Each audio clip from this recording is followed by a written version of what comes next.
So, Craig, at the end of the last discussion, you talked about how it's really dangerous as an organizational leader to say this is the only way we're going to be doing things. And then at the same time, in a previous conversation, we've talked about how like unethical behavior and problems can happen and bad performance can happen if there isn't clear kind of governance in an organization. Mm. And I'm just trying to connect the dots sort of around these, maybe because I don't have a thorough understanding of how governance might apply to high performance organizations. So if it's all right with you, we might talk a little bit about like, what governance means, what good governance looks like, what are some examples of good and bad governance. So to start with, like what do you mean when you use the word governance in a high performance situation? Well, I think the way I look at governance is, okay, well, who is going to govern? What systems do we have in place that the best decisions are being made? All right, rather than, so say if we have a coach or even a CEO of a sporting organization, where are the boundaries in this that we do not live in a dictatorship, but we have this democracy with good guidelines to actually make key decisions. So I think that one of the most imperative aspects of any leader is that their self-awareness, that they are self-aware. And I think all leadership starts with self-leadership. So if you can recognize in your awareness that you have the ability to be a dictator, and then there is no governance around you can imagine what can go wrong. And also, if a coach is like that as well, and there is no organization around him saying, well, or her, saying, no, you can't do this because that's outside the boundaries of the entire framework of our organization. So I think governance starts with, okay, what are the values and the mission and the vision of this organization? And then we build systems around that we stay in line with that and we're moving towards that. That's how I see governance.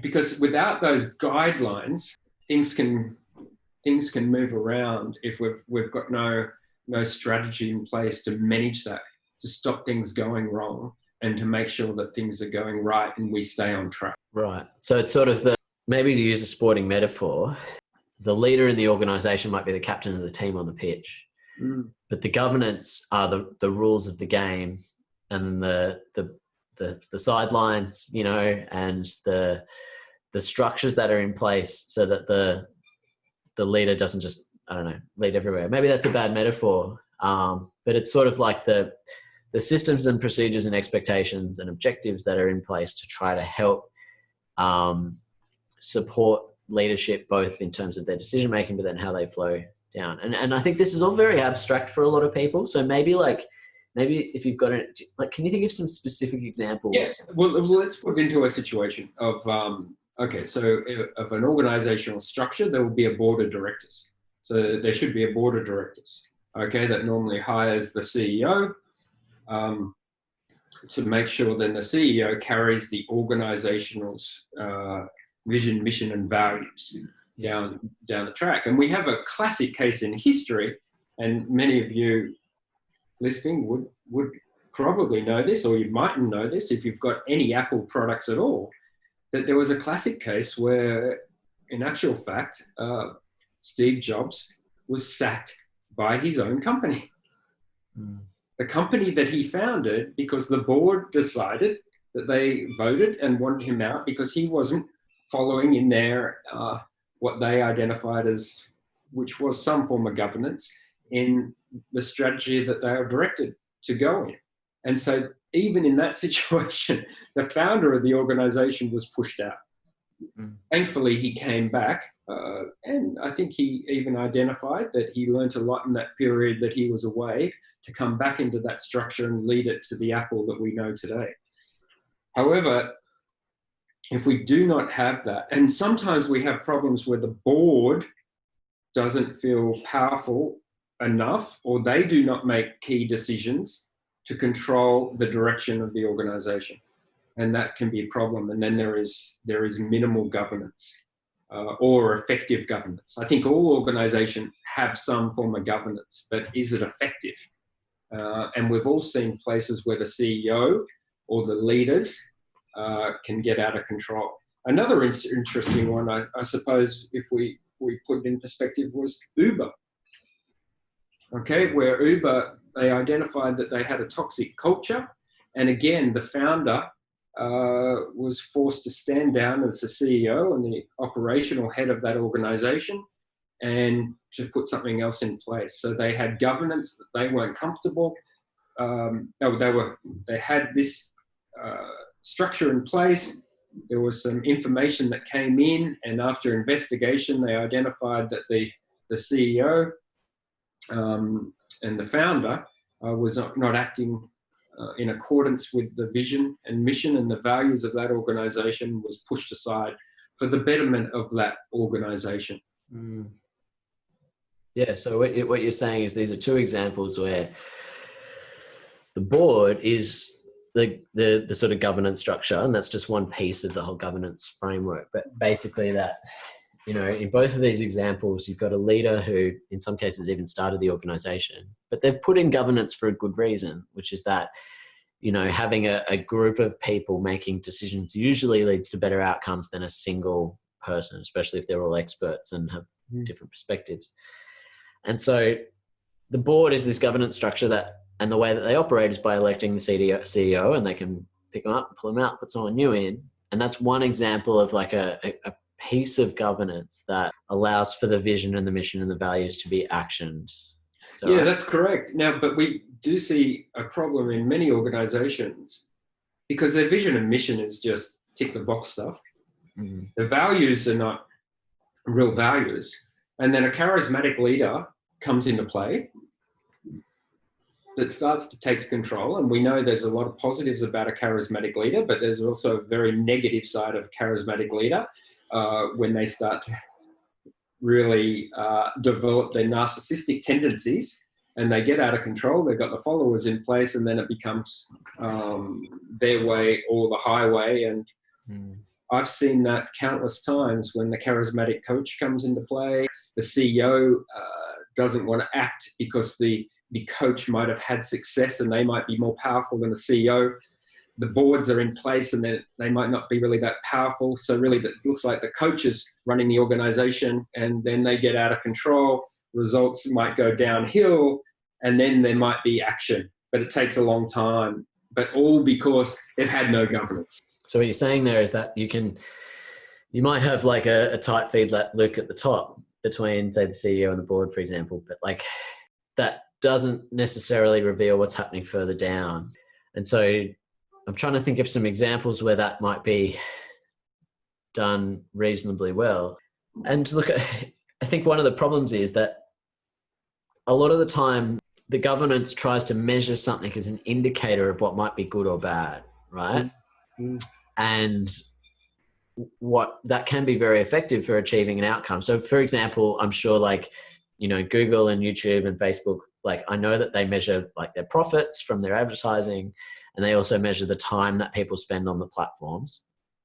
But I'm pretty sure they don't really measure how much people enjoy their platform. Do you know what I mean? They might measure churn, the number of people that deactivate their Facebook account.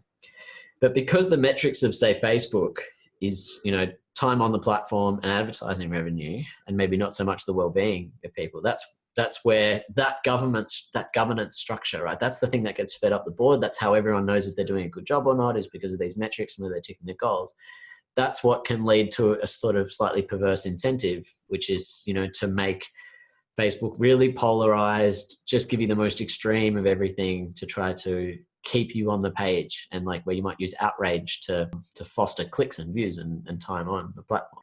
But what you're saying is that governance structures might be effective for making Facebook one of the most profitable companies in the world. And so those are important and useful depending if that's the goal, but they can also have these perverse incentives where they might lead to bad outcomes. They might lead to unethical behavior where you're optimizing just for those measures. Yeah. And one of the problems we've got in sport is if the KPI is winning and where your position on the ladder, everything else goes out the window. So whilst you're winning, it seems to be the coach or the leaders can get away with behavior that isn't really right. And it only starts to come up when you stop winning. So for instance, in sport, a lot of the time the coach will identify players that they want to purchase, and they might spend copious amounts of money on these players, but who's responsible what's the governance around that purchasing of the player? For me, still, a lot of professional organizations run that recruitment very much as amateurs. And it's all going well if the coach has had success. So often success hides many problems that are actually occurring. And that's what we've really got to look at. And that's when people start to get a little bit out of control. And then what happens is often it can be multiple years of failure post the departure of a coach because of what that coach has done. Yeah. But no one ever links them together. And I can name a number of organizations that I've seen and have been a part of, and because they had poor governance at the start, the way they worked with coaches and the leadership and the whole structure, that they might have had they might have had success, but then they've had multi-years of failure. But that multi-years of failure is founded in their poor governance from the start. Early on. So maybe either in those situations where you've seen a sort of poorly governed organization, maybe some of them have turned around, or maybe you've come into some organizations that have been really well governed. Like, what do you think some of either the key things that are good governance, or the key changes you've seen in governance that have made a big difference? Well, I don't know if I've been involved with many that have been really that great, just simply because I think many organizations are really run with an immature type attitude, and the success often is just completely dictated by the leader. So if you've got a fantastic CEO that comes in that is an outstanding leader, they're going to put all these things in place, but how many of those are around? And then if they got a supportive board, and I mean, it really needs a collective decision to identify where you want this organization to go. And I find particularly in high performance sport, when they talk about dynasties or, continual success, you'd probably look at that and go, okay, over a period of time, they've had continual success on and off the field. They must have had really good foundations there. So you want to have foundations that are there that will remain. I suppose this is a good idea of looking at governance. An organization has good governance if everyone that is presently working there and they've got success leaves, and they have new people come in with the same structure and that framework, and they still are able to get success and things operate accordingly. That's good governance. I've got some concrete examples maybe, and that might link to this a little bit. And, I'm really fond of sort of the agile and lean manufacturing kind of philosophies.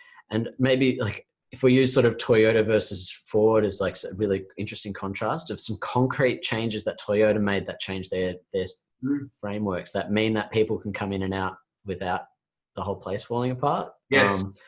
So for example, I think General Motors or Ford, one of the two would often have every part to every car in a warehouse somewhere, so that when someone, needed a new, I don't know, black bumper on the front right, they could just pull it out of the warehouse and put it in. And instead they changed the system such that when they need a part, they push a button that gets created and then it goes to that thing. Or maybe a more concrete, simple in the factory example is that often there's sort of some factory operator who's in charge of the production line, and everything just sort of moves unless they say otherwise.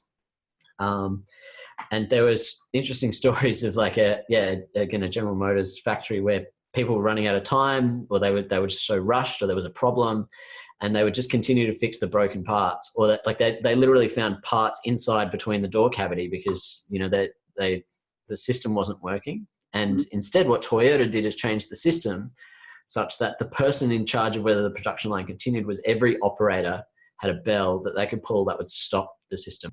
And in surgical example as well is like, you know, a simple change to the rules of the operation, such as every person in the operating theatre introducing themselves to each other, reduces the risk of a medical mishap by, I think it's like 10% once they implement a release. It's like 20% once you implement this full checklist, but for some reason introducing yourself to the doctor as a nurse made a big difference. And that's a simple example of where a rule makes a system more robust regardless of the people that are in there. And I wonder if that's the sort of thing that you mean by good governance being like a set of rules and systems that mean you can change a person in the process and the whole thing doesn't fall apart. Yeah, and I think that is rare often in sport.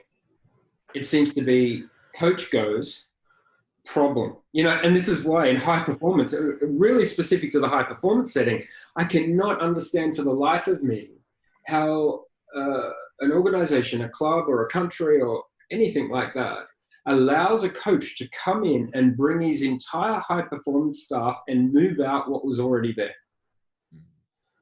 Because it's continually rebuilding. Yeah. You hire good staff as a surveillance system for your organization. If a coach wants to come in and he's got a fitness coach or a strength and conditioning coach or a physio that's good, okay, they can come in as well, but they're going to work with our staff. And this is probably the craziest thing I see in sport, and it happens every day. It's happening at the moment. It's happened in sport the world over. The smart organizations go, no more. This doesn't happen. Michael, you're the new coach. Okay, we're going to pay you $10 million.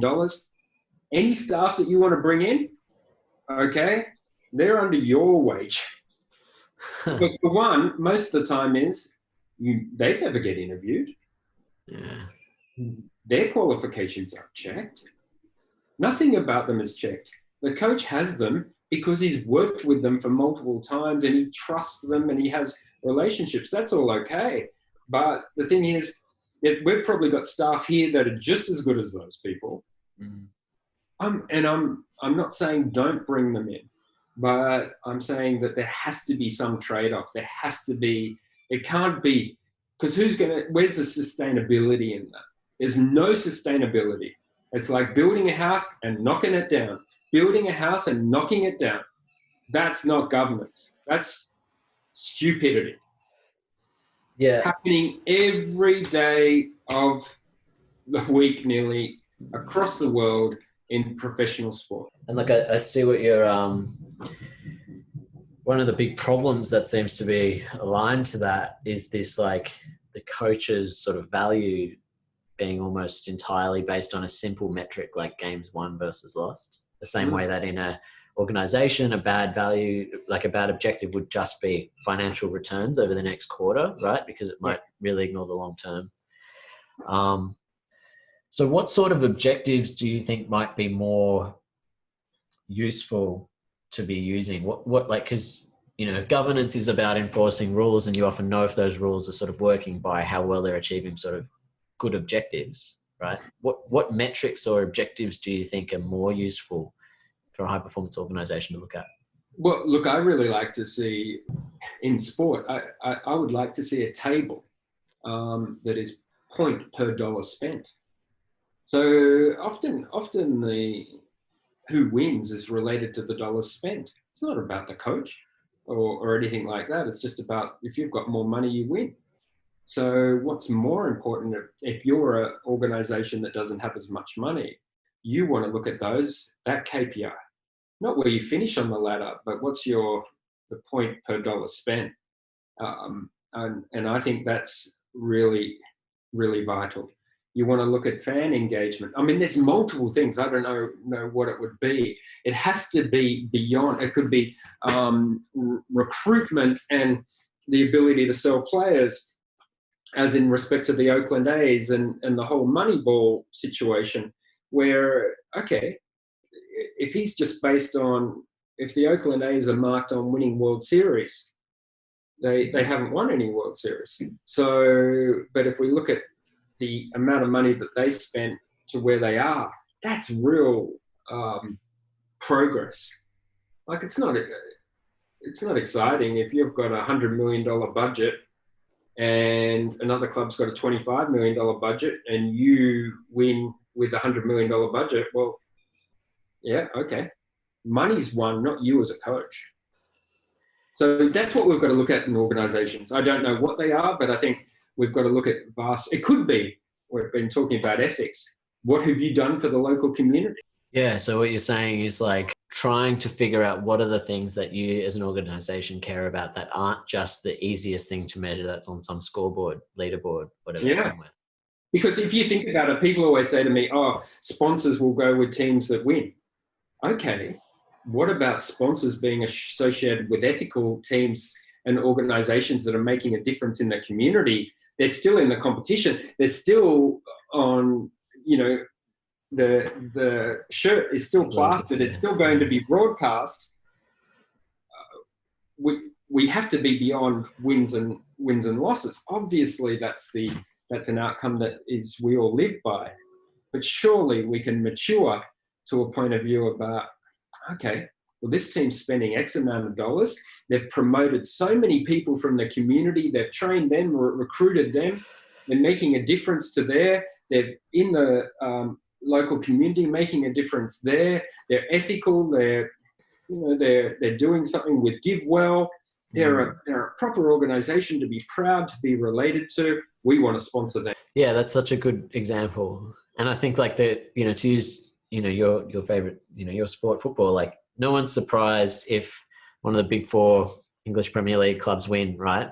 But when Leicester City comes in and wins a couple of years ago off like a third or a quarter or something of the budget and comes from the bottom right up to the top, like that becomes impressive.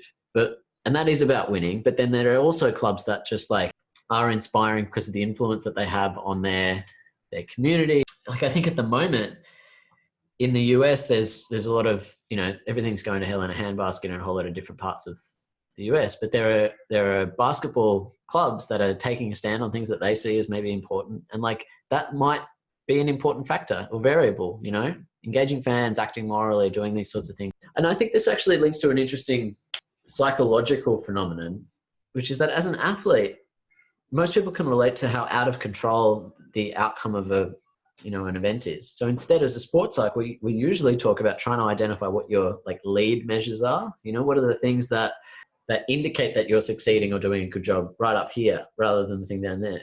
Or maybe to use a personal example, a lot of people can also relate to is like dieting. Like the scales are such a bad measure of how healthy you are.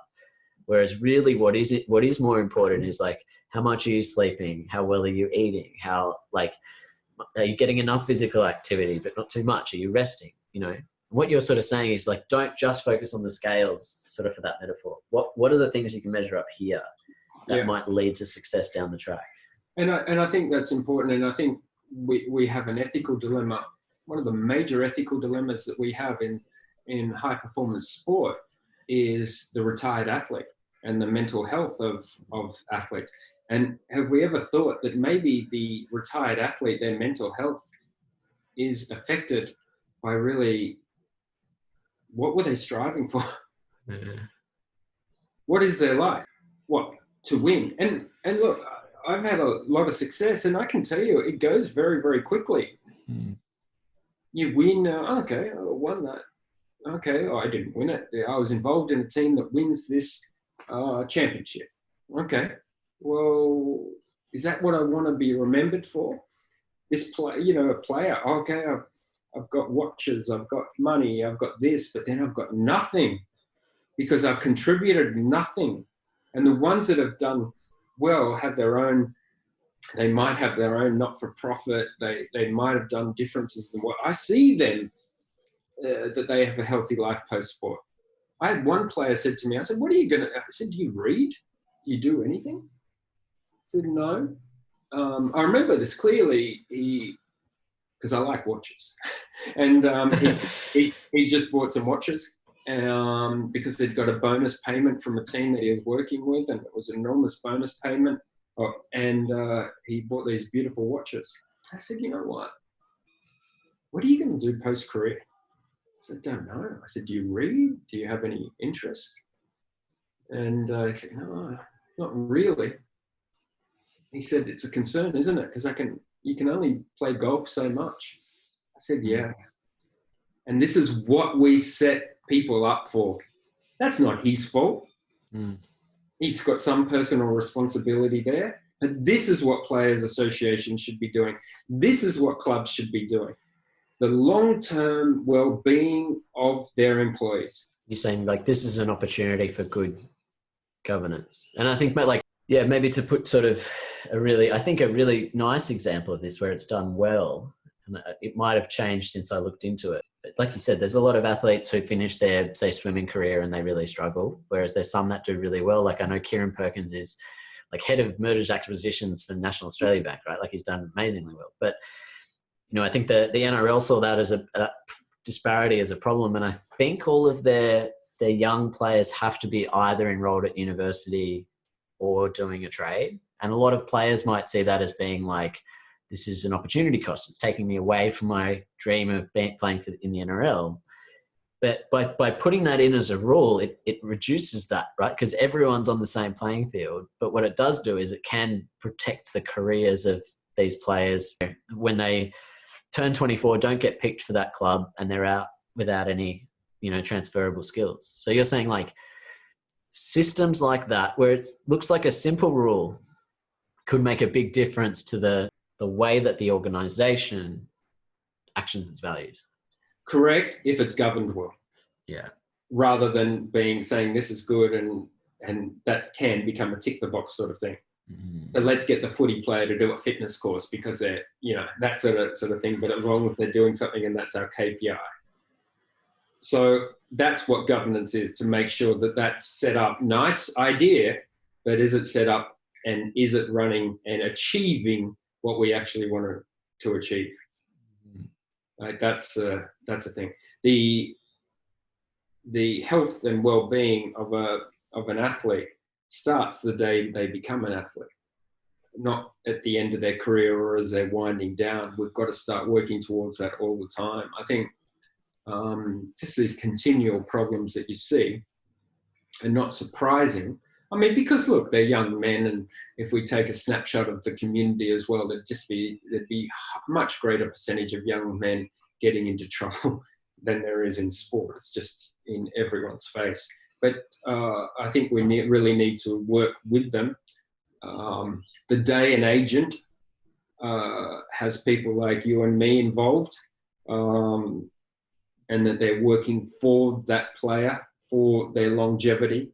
They're working on their personal brand. They're working on things. And that day, when I see that, it will be a good day, rather than an agent just being there, just taking 10% or 20% of what they make and not really having an interest. Only being in their life when their contract comes up for renewal. That's why Jerry Maguire is always one of my favourite movies. Yeah, it's a great movie. And look, so just to sort of summarize and check I've understood everything, Craig, like what you're saying is governance is the set of systems in an organization which holds it together. And that usually involves like rules, objectives, and measurements, really, in a sense that like, here's the rules of how we do stuff. Here's what we measure to show that we're doing that. And here's our objectives for those measurements to know that we're on track with those rules, right? And all of those, we can't prescribe them here because it really comes down to what the purpose and the values are of the organization. Is that like the high level of it? I think you've summed it up really well. And what's frightening about that is there's so many places that have governance. They have these things they have them. It's all there. But it's no point if it's not enforced. It's no point if it's not lived. And it's no point if the organization doesn't know its why. We can't have organizations still having vision statements and mission statements that are like we could look up on Google and come up with. And their values are, what are they? Cliches, yeah. And I actually think, like, you haven't brought this up, but I think it's a really important dot to connect, is that those four things that I just described, are things that we can and should have in our own lives, in a sense that we should have a clear idea of what our values are. And so we should have a clear set of maybe norms rather than rules, things we measure and our objectives against those. It all starts with self-leadership. I mean, that's why my latest book's called Self-Science. I believe it's all, if we can't get self right, like this concerns me when I see a leader that doesn't have themselves right, that I know is probably drinking too much, not sleeping well, not eating well, and not exercising. How can that person lead, Michael? Because they can't lead themselves. No, I think that's a really... It's like having a fitness coach that's 50 kilos overweight and is training you while sucking on a can of Coke, smoking cigarettes, and with a hamburger in their back pocket.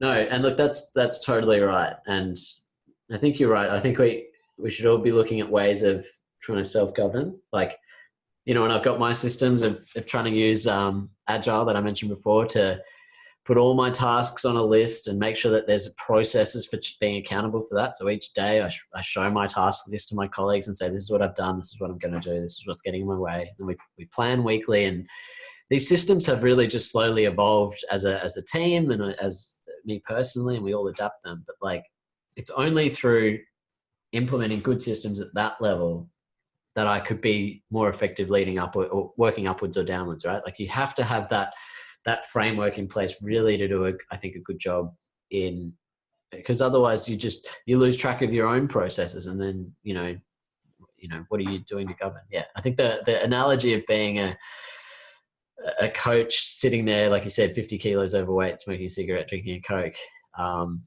applies to leaders and people, anyone doing sort of governance as well. Yeah, it really does, actually. And I see it all the time.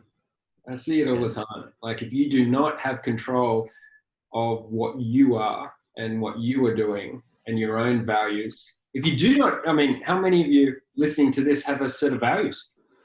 Yeah. Don't tell me that you live by this. No, written down on your wall, living by every day. I think I think if you haven't got that right now, if you take the next 6 weeks to come up with some values, and in keeping agile, that they can change over time, I think you'll notice that'll be a real life changer for you.